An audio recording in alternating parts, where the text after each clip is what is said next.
Today is Remembrance Day, when Australia commemorates members of its armed forces who have died in wars, conflicts and peacekeeping operations. Adding extra significance to this year's event is the online release of eyewitness accounts from Australian troops on November 11, 1918, when fighting in World War I ceased. The Australian War Memorial has digitised diaries, journals and letters that reveal the relief and joy as the guns fell silent after 4 years of bloody fighting. Read more. World War I diary containing photos from the front line to be returned to soldiers' family. Many of the letters and diaries on the memorial's website record how people reacted to hearing of the end of a very long and horrific war, the Memorial Research Centre's head Robin van Dyk said. Some also took part in and recorded various celebrations. Many wrote about their relief of not having to fight anymore. For others there was a hint of disbelief. Others reflected on the loss of friends and family. Australian Army Lieutenant Sydney Trail wrote, "It was officially announced late tonight that hostilities have ceased as from 11:00 cm today. We knew early in the morning, though, no one displayed the slightest enthusiasm and it doesn't matter a tuppenny dump to me now, whether it goes on or not, the war has done its worst for our family." Another account from 18-year-old Australian Army Private Galway, based in Britain, shows his relief. "London has gone mad and I am intoxicated with joy," he wrote. The memorial says more than 14,000 collections that have been digitized including archival records, photographs, film, maps, art posters and objects, are now being published for public viewing.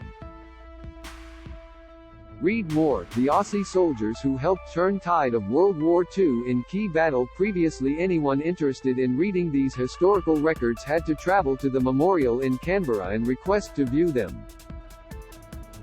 This year's Remembrance Day national ceremony at the Australian War Memorial will be broadcast live on television, as well as being live-streamed on the memorial's Facebook page.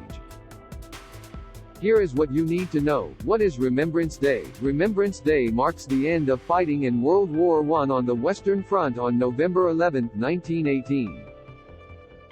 Formerly known as Armistice Day, in reference to the German surrender in 1918, the name was changed to Remembrance Day in 1945.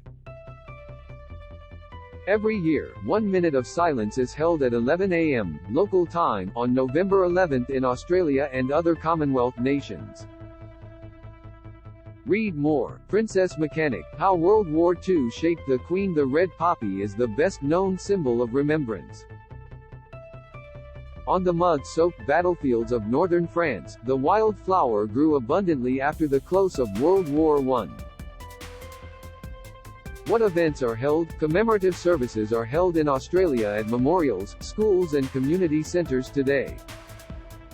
The national ceremony is organised by the Australian War Memorial in Canberra.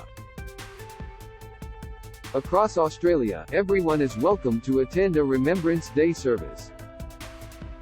They are free, and you don't need to be a Returned and Services League of Australia (RSL) sub-branch member to attend a service at your local sub-branch. As part of the commemorations, the Sydney Opera House has been lit with the symbolic red poppies.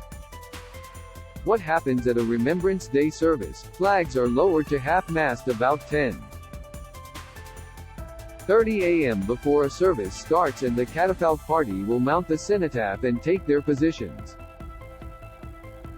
Typically, the service will start with an acknowledgement of country, welcome speech, and words of experience or reflection from a veteran or service personnel.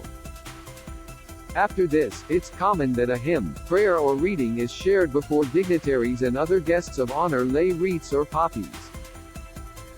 It's customary to recite the ode, play the last post, and observe 1 minute of silence. The minute's silence concludes with the playing of the rouse and a designated spokesperson saying the iconic words, "Lest we forget."